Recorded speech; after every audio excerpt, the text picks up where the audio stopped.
தேமுதிக அரசியல் பயணத்தில் ஒரு புதிய மைல்கல்லாக மறைந்த கேப்டன் விஜயகாந்தின் மகன் விஜயபிரபாகரன் தற்போது ஜூனியர் கேப்டன் என்ற அடையாளத்துடன் தீவிர அரசியலில் களமிறங்கி உள்ளார். அந்த வகையில் தமிழகத்தின் மூன்றாவது பெரும் சக்தியாக ஒரு காலத்தில் விளங்கிய தேமுதிக கட்சி தன்னுடைய இழந்த செல்வாக்கை மீட்டெடுக்கும் நோக்கத்தில் இந்த புதிய வியூகத்தை வகுத்துள்ளது. 2026 சட்டமன்ற தேர்தலை முன்னெடுத்து கட்சியின் முக்கிய முகமாக விஜயபிரபாகரன் முன்னிலைப்படுத்தப்படுவது தொண்டர்களிடையே பெரும் உற்சாகத்தை ஏற்படுத்தி வருகிறது. மேலும் விஜயபிரபாகரன் தன்னுடைய பேச்சு மற்றும் உடல் மொழியில் தனது தந்தையை பிரதிபலிப்பது மக்களிடையே ஒரு நெகிழ்ச்சியான வரவேற்பை பெற்றுள்ளது. தன்னை ஒரு சாதாரண தொண்டனாக அடையாளப்படுத்திக் கொள்ளும் அவர் அடிமட்ட தொண்டர்களுடன் நெருக்கம் காட்டுவதுடன் எளிய மக்களுடன் அமர்ந்து உணர்வருந்துவது மற்றும் அவர்களின் குறைகளை கேட்டறிவது போன்ற செயல்களின் மூலம் கேப்டனின் இடத்தை நிரப்ப முயல்கிறார். இந்த அணுகுமுறை கேப்டனின் மறைவால் சோர்ந்து போயிருந்த கட்சி நிர்வாகிகளை மீண்டும் சுறுசுறுப்படைய செய்துள்ளது. கட்சியின் அதிகாரப்பூர்வ பொறுப்புகளை ஏற்க தயாராகி வரும் அவர் வரும் தேர்தலில் கூட்டணி பேச்சுவார்த்தைகள் மற்றும் தொகுதி பங்கீடு போன்ற முக்கியமான முடிவுகளை எடுக்கும் அதிகாரத்தையும் கொண்டிருப்பார் என எதிர்பார்க்கப்படுகிறது. தேமுதிகவின் பலமான இளைஞரணியை ஒருங்கிணைத்து யுவசக்தி என்ற நவீன படையை கட்டமைப்பதில் அவர் தீவிரம் காட்டி வருகிறார். சமூக வலைதளங்கள் மற்றும் நேரடி பணிகள் என இரண்டிலும் நவீன யுகத்திற்கு ஏற்ப கட்சியின் பிரச்சார வியூகங்களை அவர் மாற்றியமைத்து வருகிறார். குறிப்பாக கட்சியின் பொதுச் செயலாளர் பிரேமலதா விஜயகாந்த் மற்றும் அனுபவமிக்க எல்.கே. சுதீஷ் ஆகியோரின் வழிகாட்டுதலில் விஜயபிரபாகரன் தமிழகம் முழுவதும் கிராமமாக சென்று கேப்டன் ஆட்சியின் அவசியத்தை வலியுறுத்த திட்டமிட்டுள்ளார். தேமுதிக இல்லாமல் தமிழகத்தில் ஆட்சி அமையாது என்ற இலக்கை முன்வைத்து அவர் மேற்கொள்ளும் இந்த அரசியல் பயணம் சிதறிப்போன வாக்கு வங்கியை ஒன்றிணைக்கும் என எதிர்பார்க்கப்படுகிறது. 2026 தேர்தலில் இந்த ஜூனியர் கேப்டன் படை தமிழக அரசியலில் ஒரு திருப்புமுனையை ஏற்படுத்துமா என்பதை பொறுத்திருந்துதான் பார்க்க வேண்டும். இந்த நிலையில்தான் தமிழகத்தில் சட்டமன்ற தேர்தல் நெருங்கும் சூழ்நிலையில் தேமுதிகவை தங்கள் கூட்டணிக்குள் கொண்டுவர திமுக மற்றும் அதிமுக ஆகிய இரு கட்சிகளுமே மிக தீவிரமாக போராடி வருகின்றன. இதனால் கூட்டணி குறித்த ஒரு உடன்பாடும் ஏற்படாத நிலையில் இழுபறியிலேயே உள்ளது. என்னதான் நடக்கிறது தேமுதிகவிற்குள்? தமிழக அரசியலில் தேமுதிக என்ற ஒரு கட்சி மீண்டும் கிங் மேக்கர் நிலைமையிலேயே இன்னமும் நீடித்து வருகிறது. எந்த பக்கம் திரும்பும் என்ற ஒரு முடிவு பலரின் அரசியல் எதிர்காலத்தையே தீர்மானிக்கும் அளவுக்கு விஷயம் தீவிரமாகிவிட்டது என்றே கூட சொல்லலாம். திமுக தேமுதிக பேச்சுவார்த்தை நடந்து வருவதாக தெரிய வருகிறது. இந்த பேச்சுவார்த்தையை நேரடியாக நடத்துவது அமைச்சர் ஏவா வேலு என்றும் தகவல்கள் கூறியும் வருகிறார்கள். தேமுதிக கூட்டணி குறித்து பேசியதற்கு முதலமைச்சர் ஸ்டாலின் தரப்பில் இருந்து 9+1 சீட் வரை ஒப்புதல் கிடைத்துள்ளதாக சொல்லப்படுகிறது. ஆனால் தேமுதிக இதை ஏற்க தயாராக இல்லையாம். அதிமுக கூட்டணியில் பாமகவிற்கு 18.1 சீட் வழங்கப்படுவதை முன்வைத்து அதே மரியாதை எங்களுக்கும் வேண்டும் என்ற பிடிவாதத்தில் தேமுதிக நிற்கிறதாம். 18+1 தொடங்கிய கோரிக்கை 14+1 வரை இருந்தாலும் 9+1 என்பது மிக குறைவு என்ற மனநிலைதான் பிரேமலதா கருதுகிறாராம். இதனால் திமுக தரப்பில் 10+1 வரை உயர்த்தி பேசி கன்வின்ஸ் செய்ய முடியுமா என்ற முயற்சியும் நடைபெற்றும் வருகிறது. இந்த இழுபடிதான் பாஜக அதிமுகவை பதற செய்து வருகிறது. காரணம், தேமுதிக திமுக பக்கம் சென்றால் எதிர்க்கட்சிகள் ஒன்றாக பலவீனமடையும் என்ற கணக்கு இருதரப்பிலும் ஓடுகிறது.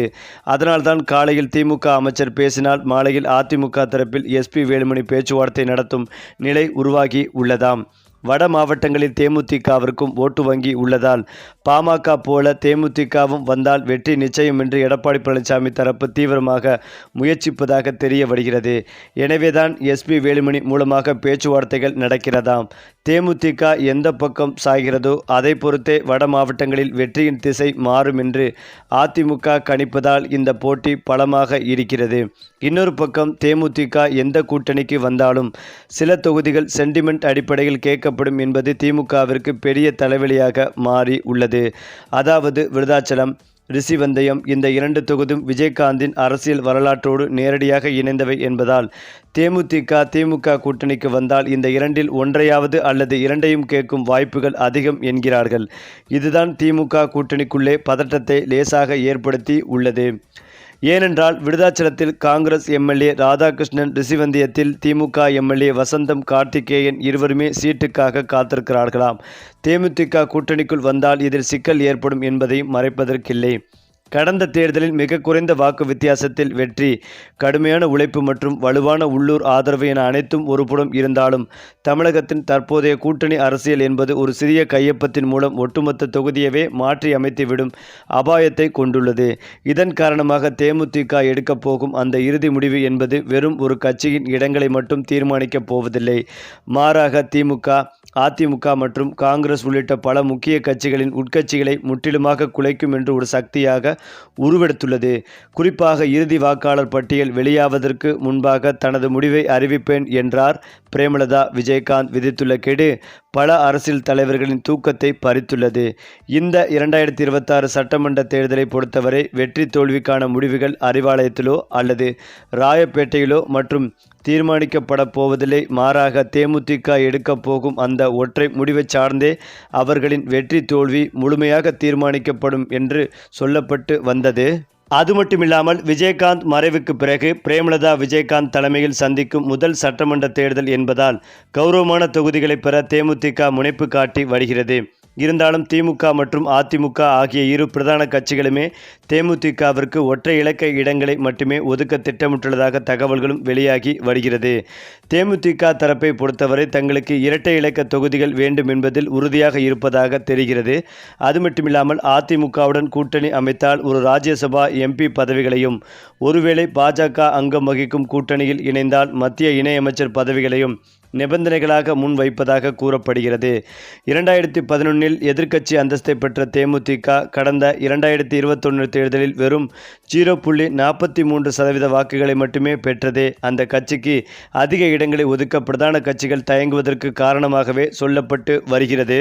இருந்தாலும் தமிழக அரசியலில் நடிகர் விஜயின் வருகை மற்றும் தமிழக வெற்றிக் கழகம் ஏற்படுத்தும் தாக்கம் வாக்குகளை பிடிக்கும் காரணியாக அமையும் என எதிர்பார்க்கப்படுகிறது. இத்தகைய சூழ்நிலையில் ஒவ்வொரு வாக்கு வங்கியும் முக்கியம் என்பதால் தேமுதிகவை எளிதாக கடந்து செல்லவும் பெரிய கட்சிகள் விரும்பவில்லை. இதனால்தான் தொகுதிகளின் எண்ணிக்கையை ஒற்றை இலக்கத்திலேயே வைத்துக்கொண்டு அதற்கு பதிலாக ஒரு எம்பி சீட் போன்ற மாற்று சலுகைகளை வழங்க திமுக மற்றும் அதிமுக தரப்பில் பேச்சுவார்த்தைகள் நடத்தப்பட்டும் வருகின்றன. கட்சியை தக்க வைக்கவும் தொண்டர்களை உற்சாகப்படுத்தவும் அதிக இடங்கள் தேவை என்று தேமுதிக தலைமை கருதி வருகிறது. ஆனால் கள நிறுவனம் மற்றும் கடந்த கால தேர்தல் முடிவுகள் தேமுதிகவிற்கு எதிராக இருப்பதால் அவர்கள் ஒற்றை இலக்க தொகுதிகளுக்கு சம்மதிப்பார்களா அல்லது தனித்து போட்டியிடும் முடிவை எடுப்பார்களா என்பது மர்மமாகவே இருந்து வந்தது. இத்தகைய நெருக்கடியான சூழ்நிலையில்தான் திமுகவுடன் கூட்டணி சேர்வதற்கு தேமுதிக சம்மதம் தெரிவித்து விட்டதாகவும் தொகுதிகளை குறைத்து விஜயகாந்த் மகனான விஜயபிரபாகரனுக்கு எம்பி சீட் தர ஸ்டாலின் சம்மதம் தெரிவித்துள்ளதாக தற்போது தகவல்கள் வெளிவந்து கொண்டிருக்கிறது. இதனால் ஸ்டாலின் சொன்ன தொகுதியிலிருந்து கூடுதலாக 2 தொகுதிகள் பிரேமலதா கேட்டதாகவும் தற்போது தகவல்கள் வெளிவந்து கொண்டிருக்கிறது. கூட்டணி உறுதி செய்யப்பட்டுள்ளதால் விரைவில் பிரேமலதா விஜயகாந்த் அவர்கள் ஸ்டாலின் அவர்களை நேரில் சந்தித்து திமுக கூட்டணியில் இணைவார் என்றும் எதிர்பார்க்கப்பட்டு வருகிறது. இந்த தகவல் ஒட்டுமொத்த தேமுதிக தொண்டர்களையும் கொண்டாட வைத்து வருகிறது. சரி, இப்ப நீங்க சொல்லுங்க, திமுகவுடன் கூட்டணி சேர்ந்த தேமுதிக கட்சி பற்றி உங்களுடைய கருத்துக்களையும் உங்க கமெண்ட்ல சொல்லுங்க. மேலும் இந்த வீடியோ உங்களுக்கு பிடித்திருந்தால் லைக் பண்ணுங்க, ஷேர் பண்ணுங்க, மறக்காம நம்முடைய சேனலை சப்ஸ்கிரைப் பண்ணிக்கங்க.